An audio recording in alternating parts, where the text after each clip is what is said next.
Happy Thursday. We got a 10-game slate and a lot of day baseball. Let's go. What's going on, everyone? Welcome back in to another episode for Just a Bet Outside. I'm your host, Steven, and we're here to talk some more baseball. That's right. And like I said before, when you wake up, well, not on the East Coast, but we're going to have baseball all day long. It's going to be absolutely fantastic. We did some unit management yesterday and a half unit plays on 4 of them, and we went 2-2 as another blah day. We'll talk about the Reds recap in a second, but just a reminder, NBA Best Bets video is out now. In that video, I give you 3 best matchups, and I give you some key stats for some player props, so you want to go check that out. And then, of course, my best bets as well. So, smaller 10-game slate. That's small in the MLB. So we're going to get right into it. And, of course, that means the baseball fun fact. So here we go. The fun fact of the day. In 1972, the Phillies went 59-97. Of those 59 wins, Steve Carlton had 27 of them. That's pretty impressive. If they didn't have him, that would be a very bad season, that's for sure. In this video, we're going to recap yesterday, then go over the good hitter matchups, the good pitcher strikeout matchups, give you that pitcher report for the 10-game slate, some best bets, and then wrap it all up with the recap. So hit that like button, leave a comment below like you guys do every single day. If you're new to the channel, hit that subscribe button. This community is awesome, and it's a lot of fun day in and day out. So let's get into it, and it starts with the recap. All right, it was another 2-2 day, and we started out with Garrett Crochet over 6.5 Ks. The only reason we lost is because his pitch count got a little high early in the game. The Twins were hitting him around, and he ended at 6 Ks, and we got hooked. If you are somebody who is a great supporter of this channel and watches both videos, you will know I got hooked twice in the NBA yesterday, so I was just Captain Hook. That's just what it is. And then the Nerfy. They got 1 run on 1 single.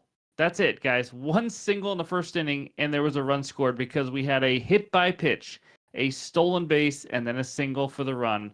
When it rains, it pours. Reynaldo Lopez, over 15.5 outs recorded. I don't understand this line. I probably should have put more than a half unit on it. He pitched, I think, 7 innings again against the Marlins, who we keep fading. Lopez has just been dominant this year. So that was an easy winner. And then I added another bet. Braves first 5 money line and Dodgers team total over 3.5 for a half unit. Braves easily won the first 5, and Dodgers, I think, cashed by the 3rd inning. So another easy winner there. But 2-2, and the 2 losses were on a tough Nerfy loss and on the hook. So the reads are there. It will turn around, but all half units, so just an even day. So anyways, that is the recap. And now let's talk some good hitter matchups. All right, we got 7 good hitter matchups for you today. And a couple of them are against Mr. Andrew Heaney, Seattle Mariners. How about that? Dylan Moore, the utility guy, 5 for 12, 3 extra base hits and a bomb. And Mitch Haniger, 8 for 22, 5 extra base hits and 3 home runs versus the lefty. And then on the other side, though, you got Adolis Garcia, 3 for 8, but all singles versus Luis Castillo. And sorry, we have 6 good matchups, not 7. That's my fault. But Andrew McCutchen, only 6 at-bats, but Freddie Peralta got moved back. That's why you see him and Brian Reynolds here yet again for the 2nd day in a row. So those are the good hitter matchups for April 25th. Now let's talk some arms. All right, we got 2 good pitcher strikeout matchups for you today. First one, Mr. Zach Wheeler against those Reds. Reds' 3rd highest K percentage versus righties this year at 23.2%. And Wheeler, 38 Ks in 31.1 innings. He is dealing again. In the 4 starts, he has 10, 5, 10, and 8 strikeouts. Those 10 Ks were against this exact same Reds team. So just want to point that out. And then the second one, Nasty Nestor Cortez, the lefty against the A's. A's 6th highest K percentage versus lefties at 26%. Cortez, 28 Ks in 29 innings.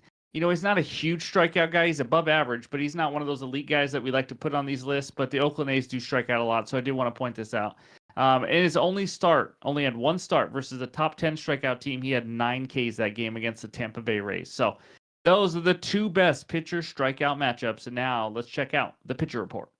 All right, here are the first 5 matchups for April 25th, and we got a couple good matchups. So that first one, the first game of the day, Freddie Peralta versus Mitch Keller. Mitch Keller not throwing it that well, as you can see some numbers, but he is at home where he throws better, and we will talk about that game in a little bit. Other than that, Zach Wheeler on the mound obviously is an absolute stud. And then Berrios versus Reagans. Berrios has been unreal. 0.85 ERA. He will have some negative regression. 3.59 expected ERA. It's obviously, I mean, who doesn't when they have an ERA under 1? But he's been pitching real well, but about an average K rate. And Cole Reagans is just a strikeout machine. And he has a 3.69 expected ERA, so that's a good matchup. And then you got Soroka over there for the White Sox, who, as you know, we bet is under Ks. He has a 10.7 K rate.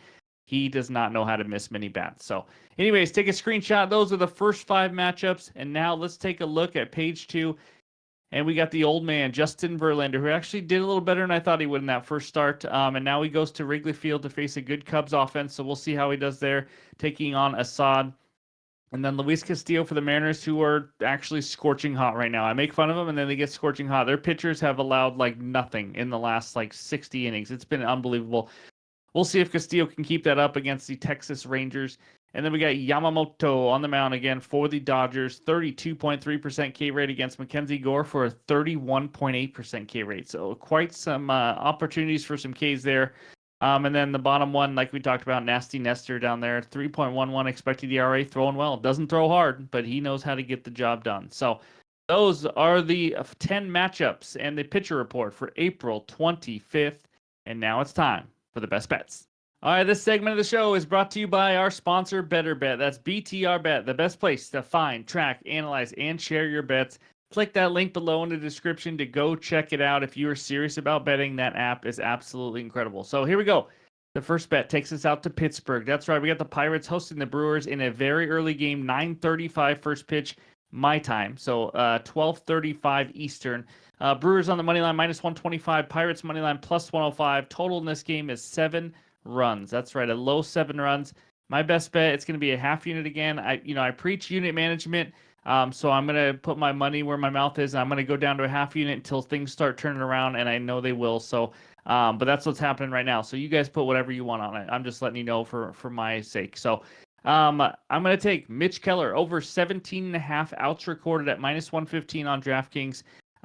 So it's an early game. Day baseball can get weird. So a half unit's probably not a bad idea anyways. But Keller, he was much better at home last season, as we talked about before. He had a 2.90 ERA compared to a 5.35 ERA on the road. And he's slightly better this year as well, but it's a small sample size home and away right now. In this 17.5 line, this means he needs to pitch 6 innings or more. He has gone over this line already in 3 of 4 starts. He even faced the Phillies in Philadelphia and went 7 full innings. I know because I had the Phillies runs, and they didn't do anything that game. So, but there's always a chance the Brewers rest some starters like we just saw with the D-backs. I know I gave a lean out for the D-backs money line yesterday. Their lineup they put out today on Wednesday was horrendous. It was so bad. They sat Lourdes Gurriel, Ketel Marte, and I think one other. So you never know. Maybe the Brewers sit somebody, make this even easier. But the other 2 Pirates starters in this series pitched 6 and 7 innings. There's one guy that just started. He was an opener last game. But the 2 other actual starting pitchers went 6 and 7 innings already. One of them was Bailey Falter. He went 7 innings against his Brewers team. So we know the Brewers have been swinging the bats better this year, but their offense is starting to come back down to earth, which we kind of expected a little bit. They were not projected to be a top 3, top 5 offense. So it helps that Christian Yelich is out, obviously, for them.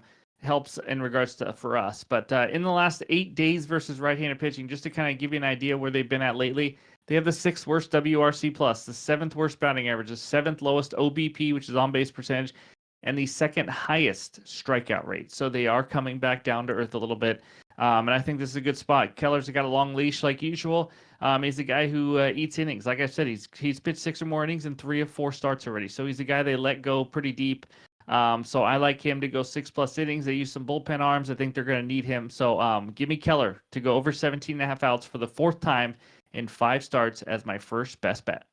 All right, I got a couple leans for you guys now. It's past midnight already, and I don't want to force out any bets. I'm going to have bets in the pinned comments. I'm going to get them out as soon as I can because I know the games start early. At least some of them do. It'll be on X and on Discord as well. So that Mitch Keller is my only bet for this video, but let's talk 2 leans because I want to give you guys some more ideas what I'm thinking through. I just don't want to stay up till 1 a.m. because it is my wife's birthday on Thursday, and we got some stuff to do and plan. So here we go. First one, Justin Verlander, over 4.5 hits allowed. He gave up 4 hits in the first start versus the Nationals. He's now facing a Cubbies offense I like a little bit better. He was okay in the first start, better than I thought because he was terrible in the rehab starts, but he averaged about 93, 94 miles an hour on his fastball. He himself said, he's still working back, which makes sense. He had a late start and all that, so he's not in his good form yet. I don't know the exact weather for Wrigley. If the wind is completely just blowing in hard, I may stay away from this. But if it's okay weather, I think the Cubs can get to him for 5 or more hits. So, the second one, Phillies minus a half a run in the first 5 innings. That means they have to have the lead after 5 innings. This is at plus money right now for Zach Wheeler versus Nick Martinez. That alone right there should be something you want to tail. But the Phillies have struggled to give him runs. That's for sure. When he's pitched, they have struggled to score. But for the most part, they've struggled to score a lot this year, but they are now coming to life again, and you want to kind of jump on it. They got some guys swinging a hot bat right now. Alec Baum is killing me. Every time I bet against him, whether it's a Nerfy or something, he kills me. But anyways, I do like their offense. I think they can get a couple runs off Nick Martinez in the first 5. And if they do that, I think that could be enough because Zach Wheeler is that good. I think he can hold the Reds offense down for the first 5 innings. So plus money for Zach Wheeler. I like that as my second lean. But yeah, that's what we got for the one best bet and the 2 leans. Again, I will have more. Don't you worry. Thanks for understanding. Just got a lot going on with the family and the wife's birthday and everything. So that's what I got. Let's check out the bets recap. All right, there it is. Just the one bet right now. Mitch Keller over 17.5 outs recorded at minus 115 on DraftKings, a half unit for me. You guys do what you want if you do want to tail it. But that's all we got. Again, I just gave out 2 leans if you did fast forward to this part of the video. But I'm going to be adding bets quick and soon. So be sure to check that out. And that's what we got for you for today's show. Thank you guys for listening. As always, hopefully all that research help can get you guys some winners. And again, that NBA Best Bets video is out with key stats, some good matchups, and all the info you need to get some winners on Thursday. So thanks again. I appreciate all the support as always, and we'll talk to you soon.